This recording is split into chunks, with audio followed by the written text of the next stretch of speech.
പോലീസിനെ കണ്ട് കയ്യിലുണ്ടായിരുന്ന MDMA വിഴുങ്ങിയ യുവാവ് മരിച്ചു. കോഴിക്കോട് മൈക്കാവ് കൈമ്പാലക്കുന്ന് താമസിക്കും ഇയാടൻ ഷാനിദാണ് മരിച്ചത്. MDMA വിഴുങ്ങിയതിനെ തുടർന്ന് യുവാവ് കോഴിക്കോട് മെഡിക്കൽ കോളേജ് ആശുപത്രിയിൽ ചികിത്സയിലായിരുന്നു. ചികിത്സയിലിരിക്കെയാണ് ഇന്ന് മരണം സംഭവിച്ചത്. ഇന്നലെ രാവിലെ 9:30യോടെയാണ് ഇയാൾ പോലീസിന്റെ പിടിയിലായത്. താമരശ്ശേരിയിൽ വെച്ച് MDMA കൈവശം വെച്ചതിന് ഷാനിദിനെ കസ്റ്റഡിയിലെടുക്കുകയായിരുന്നു. പോലീസിനെ കണ്ടതോടെ ഷാനിദ് കയ്യിലുണ്ടായിരുന്ന MDMA അടങ്ങിയ പൊതികൾ വിഴുങ്ങി ഓടി രക്ഷപ്പെടാൻ ശ്രമിച്ചു.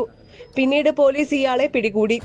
ചോദ്യം ചെയ്തപ്പോൾ MDMA ആണ് വിഴുങ്ങിയതെന്ന് പറഞ്ഞതോടെ പോലീസ് അയാളെ കോഴിക്കോട് മെഡിക്കൽ കോളേജ് ആശുപത്രിയിൽ പ്രവേശിപ്പിക്കുകയും ചെയ്തു. എൻഡോസ്കോപ്പി പരിശോധനയിൽ വയറ്റിൽ വെളുത്ത തരികൾ അടങ്ങിയ 2 കവറുകൾ കണ്ടെത്തി. അതിനിടെ ചികിത്സയിലിരിക്കെ രാവിലെ 10 മണിയോടെ മരണം സംഭവിക്കുകയായിരുന്നു. അതേസമയം നേരത്തെ ഇയാൾക്കെതിരെ പോലീസ് NDPS ആക്ട് പ്രകാരം കേസെടുത്തിട്ടുണ്ടായിരുന്നു. മൃതദേഹം മെഡിക്കൽ കോളേജ് മോർച്ചറിയിലേക്ക് മാറ്റി.